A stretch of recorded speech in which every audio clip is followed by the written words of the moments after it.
బాగా మరిగిన తర్వాత చక్కగా బాగా మరిగిన తర్వాత దాన్ని వడగట్టుకోవాలి. చూసారు కదా ఫ్రెండ్స్, నేను కొన్ని యాలకులను తీసుకున్నాను. ఇది 1/2 స్పూన్ రావచ్చు.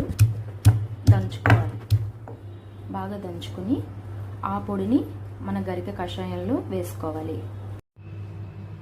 కప్పులో ఉన్న గరికను ఈ గిన్నెలో వేసుకుని బాగా మరిగించుకోవాలి. మరిగించుకున్న తర్వాత మనం చల్లార్చుకుని కొద్దిగా బెల్లం పొడి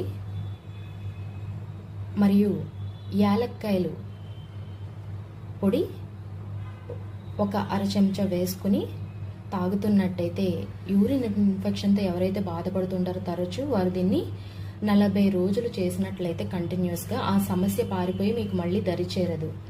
ఇది ఆయుర్వేద పరంగాను అందరూ శాస్త్రవేత్తలు చెప్తున్నదే. తప్పకుండా ప్రయత్నం చేయండి, మొదలు పెట్టండి. ఫలితాన్ని ఎలా ఉంది అనేది తర్వాత చెప్పండి. Okay, bye friends. Next video ఏంటో తెలుసుకుందాం. ఒక గిన్నెలో నీళ్లను పోసుకుని అందులో గరిక వేసుకుని బాగా మరిగించుకుని బాగా దంచి పెట్టుకున్న యాలకులు 1/2 స్పూను వేసుకోవాలి.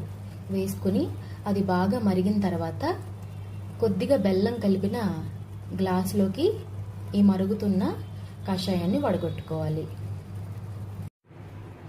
గ్లాసులో కొద్దిగా బెల్లం పొడి వేసుకుని ఇప్పుడు మనం వడగట్టుకుందాం కషాయాన్ని. ఇలా వడగట్టుకోండి ఫ్రెండ్స్. ముందుగా కొద్దిగానే తాగి చూడండి.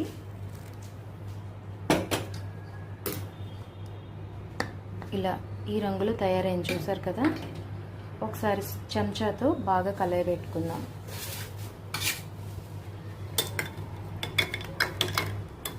ఇప్పుడు దీన్ని ఇలాగే మనం రోజు 41 రోజులు తీసుకున్నట్లయితే మనం ఎవరైతే రోజు యూరిన్ ఇన్ఫెక్షన్ లేదా ఇతర కడుపుకి సంబంధించిన బాధలు ఏమైనా పడుతున్నారో వారికి చాలా త్వరగా ఉపశమనం వచ్చి మళ్ళీ ఆ సమస్య తలెత్తకుండా ఉంటుంది.